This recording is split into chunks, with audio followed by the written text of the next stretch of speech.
The Last of Us Episode 3 is a celebration of self-determination, freedom, and anarchy. Lauren was supposed to do a paper on why government matters. This is what she wrote. It doesn't. Well said. So I was going to do a review of The Last of Us Episodes 1, 2, and 3, but then I realized pretty much all the other reviewers out there are already doing it, like Critical Drinker and Chris Stuckman. I need to do something different. Now, if you do want a good review on it, Drinker pretty much had the same thoughts on it that I did. The show's well done, it's well directed, and it definitely has potential, but Bella Ramsey's acting falls short, unlike her father Gordon's. And the show's missing something. I don't know exactly what that something is, but it makes you wonder whether it's going to end well or kind of fall off a cliff in the end. So that brings us to the point of this video. Episode 3 and kind of the whole series seems to be a commentary on a government run amok. In the very first episode at the end of the 2003 segment, you have the soldier who's given orders from the government to gun down 2 innocent civilians. He doesn't know if there's anything wrong with them. The government has determined that you need to kill people in order to stop this virus. It's reactive thinking, and it's that reactive behavior that causes problems when a government has too much power and is out of control. So yeah, I would kind of say this is a critique of a power-mad government. Because less than 24 hours after this outbreak, the government is already gunning down people because they think it might be the best option. Not to mention in episode 2, the government of Indonesia, I think it was, Jakarta, decides to bomb an entire city based on the recommendation of one doctor. Now they may have been right, but in the end, it's not like it prevented the fungus from spreading. Maybe it slowed it down, or maybe it didn't. The problem is just that the government decided to, kill a whole bunch of people, as governments sometimes do. And if those aren't a critique of a government that's mad with power, I don't know what is. Also in episode 1, we see Fedra, controlling the quarantine zones. Now I understand why they kill people who they can prove have the virus, but still, it's a government killing innocent people. Maybe you could put them in some sort of box or something until they die. I don't know. I just had this little bit of a problem with governments murdering people. But past that, we see that the government hangs people for leaving the quarantine zone. Now I can understand killing somebody for coming in without permission, but killing somebody for leaving the quarantine zone? Because there were 2 different people. One person was hanged for leaving, the other person was hanged for sneaking in. Now, why would a person be hanged for leaving? Well, because the government wants absolute control over these quarantine zones. We like power. They're essentially keeping prisoners. Now, this raises the classic dichotomy of freedom versus safety, which is something that's come up a lot in the last few years, but I can't put my finger on why. Essentially, the concept goes like this. Freedom and safety are in contrast of one another. You have to give up some of your freedoms in order to get more safety, or you have to give up some of your safety in order to get more freedom. Lots of people have weighed in on this over the years, while Franklin's quote of "those who would give up essential liberty to purchase little temporary safety deserve neither liberty nor safety" may have been taken out of context. There's a reason that people still quote the misquote. People recognize the wisdom in the words that Franklin didn't mean to say. Because here's the thing, people that debunk that quote often don't understand that there's actual truth in it. I mean, look at the Patriot Act. We give up some of our freedom in the form of NSA spying on us and looking at our personal information, and in exchange, they prevent terrorist attacks. We hope. Okay, I'm kind of off topic here, but essentially what I'm saying is that Ron Swanson, or Bill, sees the government threat and he prepares for it. I mean, I get it, he looks like a crazy prepper, but let's be honest, if we look at history and how governments abuse their power, it's not like he's wrong for thinking that. And in the show, he's also vindicated as he's not taken away by the truck and murdered by Fedora. Not today, you new world order jackboot.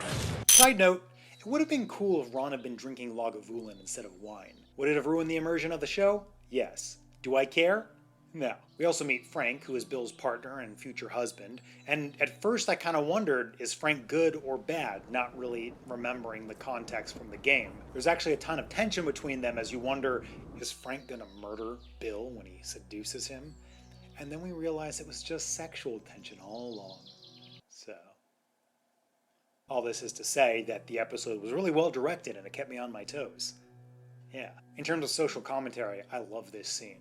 Oh, I'm sorry, I forgot. I live in this world. You live in a psycho bunker where 9/11 was an inside job and the government are all Nazis. The government are all Nazis! Well, yeah, now. And the fact that the government essentially became Nazis right away reminded me of another quote from Rahm Emanuel.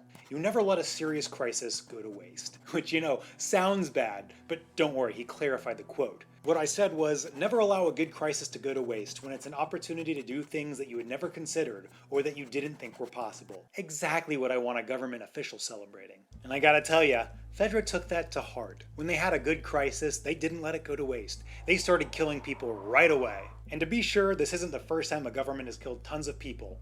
I mean, just look at examples from real life. The Ottoman Turks murdered 1 million Armenians. Soviet Russia killed 60 million of their own people. And in Cambodia, up to 2 million people were ended in the killing fields by their own government. And as I'm sure you all know, these aren't the only examples of governments committing democide or genocide. It's happened way too many times. Now, what do these tragedies and pretty much every other tragedy like this have in common? Well, the one thing that I think really ties them together is disarmament, when the government takes away weaponry and firearms from their people and prevents them from being able to fight back. That happened in Cambodia, it happened in Russia, it happened in Armenia, it happened in Nazi Germany. So in the end, the government has firearms and tanks and automatic weapons, and the people have nothing. Which, makes it a lot easier to oppress those who you're trying to oppress. Side note, I was pretty disappointed to see Nick Offerman holding his gun like this. Essentially, this episode celebrates self-sufficiency. Bill and Frank are off the grid. They're living on their own, providing themselves with what they need, growing their own food, treating their own wounds, living on their own. But the show also shows that humans are social creatures. We can't just live on our own, because while they may be mostly self-sufficient, in the end, they do need to trade to survive, as they trade with Joel and Tess in order to get some goods that they can't procure on their own. Although honestly, we do see Bill leave their homestead and gather stuff for himself, so I don't see why he couldn't just gather what he needed, but that would kind of ruin the episode, so forget about that. Forget about it. Now, this episode also in a way celebrates libertarianism. Bill and Frank are together and get married, and I have to point out that the government fell apart in 2003, which was before the 2015 ruling by the Supreme Court to allow gay marriage. But I think more than anything what this episode is saying about that is that anyone can be crazy preppers, no matter who you love. And isn't that just beautiful? So do the writers mean for this show, and especially this episode, to be a celebration of anarchy and libertarianism? I mean, probably not. It's Hollywood. The only anarchy they like is the kind that burns down Portland. But nonetheless, they've depicted a world where an oppressive government kills thousands in the name of safety. Who you can marry isn't determined by the government. Personal responsibility and self-reliance are the best way to live. Oh, and also guns are the solution to many problems. Ending side note. I appreciated the way that Joel hesitated for just a second when he was talking about pancake mix, recognizing the fact that Sarah had wanted to make him pancakes on the day of the outbreak, but he'd failed to buy pancake mix. And one last side note. At the end of the episode, it sure looked like Bill and Frank's bedroom was on the second floor. I mean, how did that work? Frank was in a wheelchair, and we saw that Frank was in that wheelchair in their bedroom. Was Bill, a guy who looked to be in his 70s, hauling the chair up and down the stairs every single day? That's all I got. Thanks for watching. And check out this video where I review Psycho, a movie where the horror genre really got moving.